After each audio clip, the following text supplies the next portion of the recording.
what he did to Colin was absolutely wrong. Selfish. Yeah. I'm the one they can't control. You better be glad it's him. $500 million back in the community. That's just good math for him. I'm starting to see what you're doing. You starting to notice that, because you brought up Twitter activists, you starting to notice that people ain't receiving you like they once received you. Jay-Z alludes that or puts out there that Colin signed a deal where he should not be bad-mouthing either Jay-Z or the NFL because he took the money, he took the check. What the thing that seemed interesting to me, they seem to draw on the two camps. And one, if you liked what Jay-Z was doing, you had to dislike Colin Kaepernick. And if you liked what Colin Kaepernick did, you had to dislike Jay-Z. So Jigaboo Jay-Z was performing last night at his 30th anniversary of Reasonable Doubt and decided to stop and address Twitter activists and throw shots at Colin Kaepernick. Sold out. Yeah, I did sell out. 3 nights. I sold Yankee Stadium the hell out. What I want is your silence and your obedience and your money. And I want you to break your bodies in service of my entertainment. And then I want you to shut up. Silence is golden, and so are deals that are made with men of ill intent. Let's get one thing straight before diving into the details. This wasn't a simple mistake by Jay-Z. It wasn't a slip of the tongue or an off night on stage. Standing in front of thousands of fans at Yankee Stadium, he made a deliberate statement about Colin Kaepernick that many critics argue was false. He proceeds to punch down on Colin Kaepernick. You know, the same Colin Kaepernick that just paid for Nolan Wells' family to get an independent autopsy on their son. They dig it deep with narratives. It's embarrassing. They run out of characters, had to bring back up Cap again. Buddy took a check. I ain't even mad at him. But along with that check, got a sign of non-disparagement. I'm the one they can't control. Y'all better be glad it's him. A man who, in the eyes of many supporters, sacrificed his entire NFL career while standing up for the very community Jay-Z has long said he represents. Nah, Jay-Z, that freestyle wasn't it, bro. That wasn't the one, bro.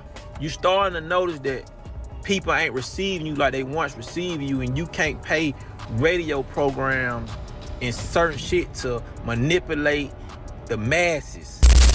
Now the conversation has shifted. The internet is revisiting old statements. The culture is re-examining the situation, and people are digging up past comments that they believe paint a very different picture. One of the most outspoken critics saying "I told you so" is D.L. Hughley.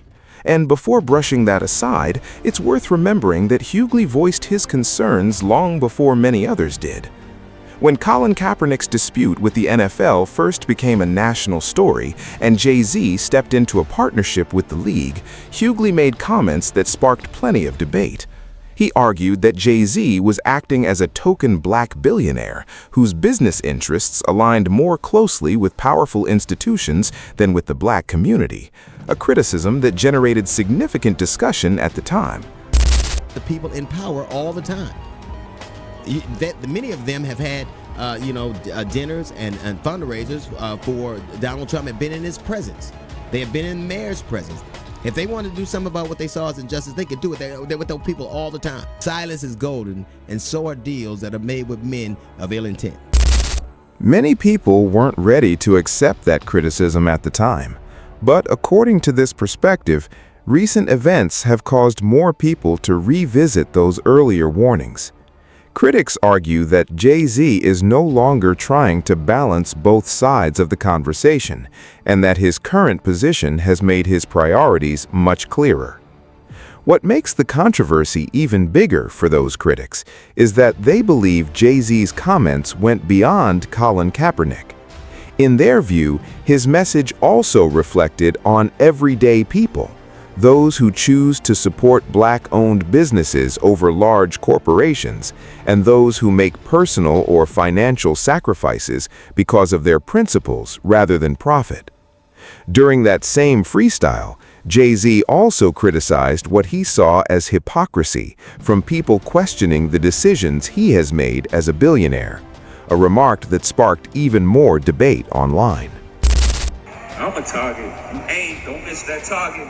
No exclusive. They only doing what Apple and Walmart did. You shopping at Amazon or you boycott? You posting on Instagram? That's Meta, boy. Stop it. Y'all know Google owns YouTube.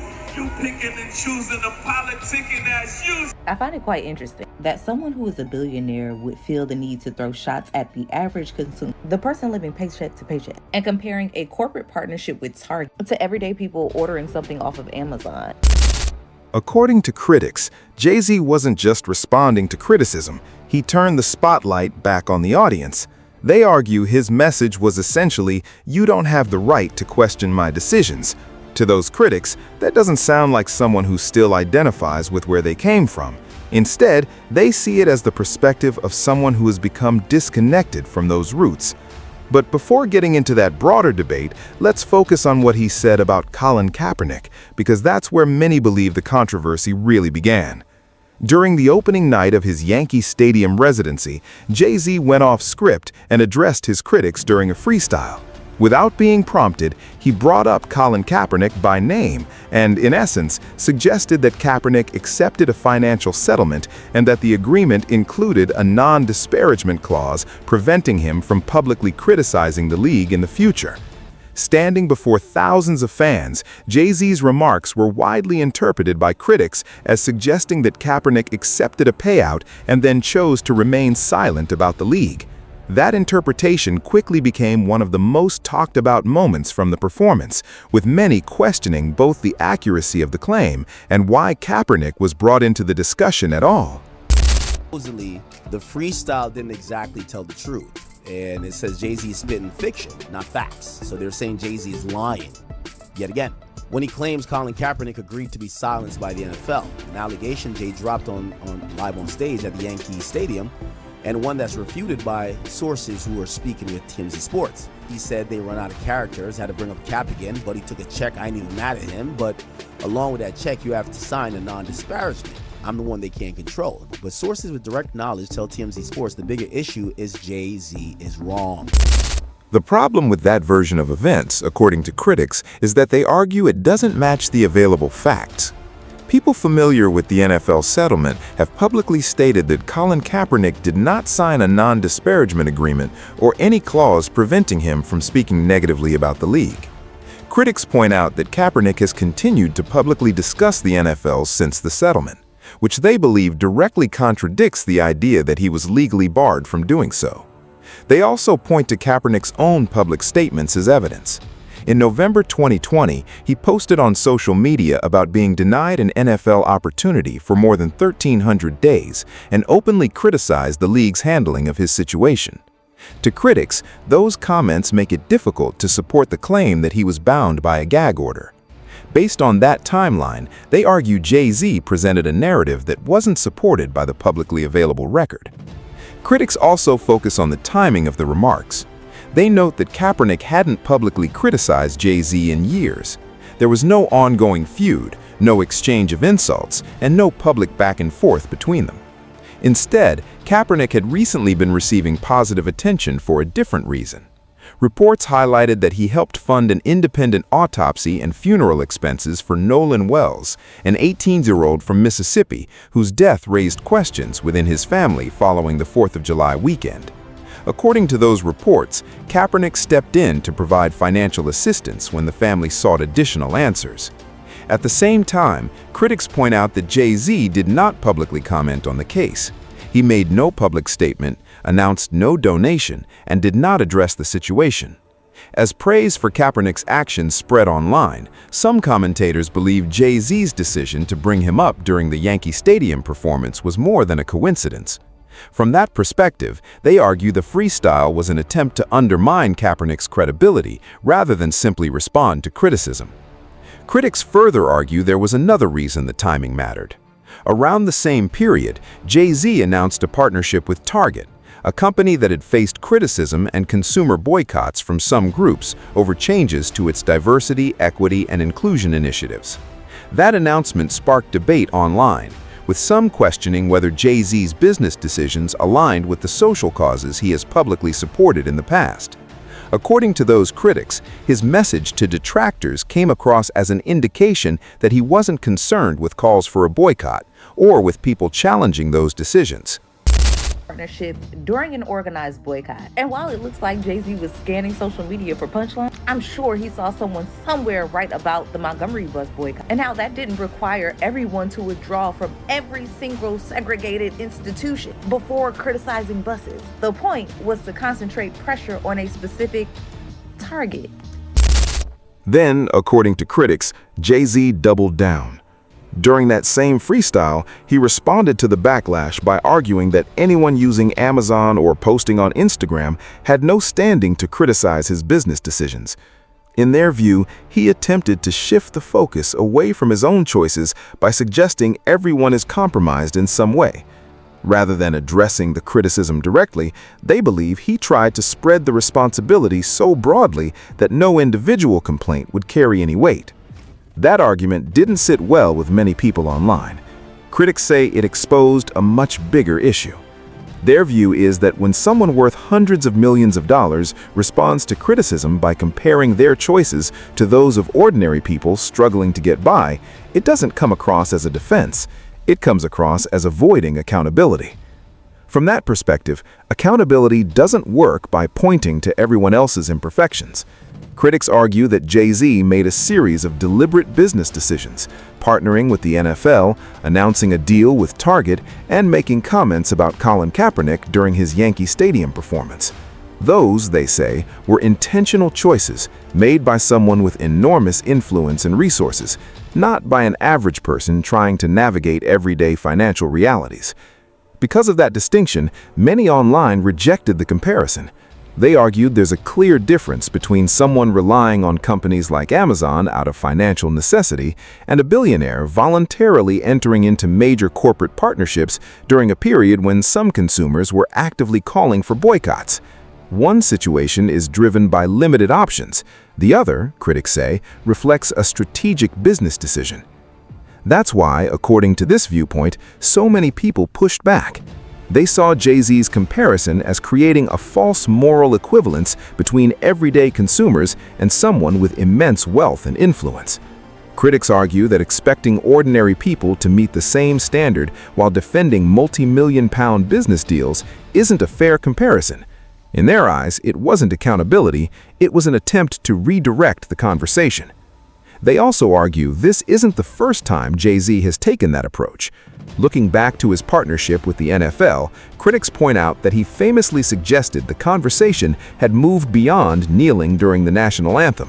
When Colin Kaepernick later challenged aspects of that narrative, Jay-Z maintained that he had consulted with him beforehand, adding another layer to a debate that has continued ever since. For sure that Roc Nation was seeding negative stories about Colin Kaepernick during the time that he was really in traction with Jay-Z. For sure. This is after the Roc Nation NFL deal has been. That, critics argue, was another claim that didn't hold up. They also point to reports from that period alleging that narratives were being circulated suggesting Colin Kaepernick no longer wanted to play in the NFL. According to those critics, the broader effort wasn't simply about staying quiet, it was about reshaping the public conversation around Kaepernick and his career after his protest against police brutality. Fast forward to 2026, and those same critics believe history is repeating itself. They argue that Jay-Z once again chose to publicly bring up Kaepernick, presenting a version of events they believe isn't supported by the facts, while positioning himself as the reasonable voice in the debate. From their perspective, he expected people to overlook everything that came before. Critics see that not as confidence, but as an assumption that the public wouldn't revisit the timeline or question the narrative. This is where many point back to D.L. Hughley's earlier criticism. Hughley's argument, according to supporters of that view, was never just about one business deal. It was about influence. He questioned why the NFL partnered with Jay-Z instead of any number of other wealthy investors, suggesting the league valued his cultural influence as much as his business credentials. Critics argue that major corporations often seek out respected public figures because those partnerships can reshape public perception during periods of controversy. In their view, the NFL wasn't simply adding another business partner, it was aligning itself with someone whose credibility within the culture could soften criticism and shift the conversation. They make a similar argument about Jay-Z's partnership with Target, noting that it came during a period when the company faced organized boycotts from some consumers. According to this perspective, the timing wasn't accidental, but part of a broader public relations strategy. From that standpoint, critics believe the distraction itself becomes part of the strategy. Instead of the public focusing solely on the original issues behind a boycott or protest, attention shifts toward debates about Jay-Z, his comments, and his business decisions. Whether intentional or not, they argue the conversation moves away from the original cause. The discussion becomes even more contentious when critics raise unrelated allegations and controversies surrounding Jay-Z. It's important to distinguish between documented facts and unproven claims. Jay-Z's name has appeared in public reporting connected to broader investigations involving other individuals, but appearing in records or media reports does not establish wrongdoing. Likewise, allegations involving any individual should not be treated as fact unless they have been substantiated through reliable evidence or legal findings. Even so, critics argue that these controversies make it more difficult for Jay-Z to present himself as a moral authority when commenting on someone like Colin Kaepernick, whose protest came at significant personal and professional cost. From this perspective, they believe Jay-Z has gradually moved away from the image that originally made him influential within the culture. They argue that over time, major business partnerships, public messaging, and responses to criticism have eroded the trust many supporters once placed in him. Ultimately, that's the central argument critics are making. They believe that when financial interests become the primary focus, a public figure risks losing credibility with the very community that helped build their platform. Whether people agree with that conclusion or not, the debate continues because it raises broader questions about influence, activism, business, and accountability. If you're interested in deeper discussions about hip-hop, culture, and the stories shaping the industry, stay tuned for more. Thanks for watching, and I'll see you in the next video.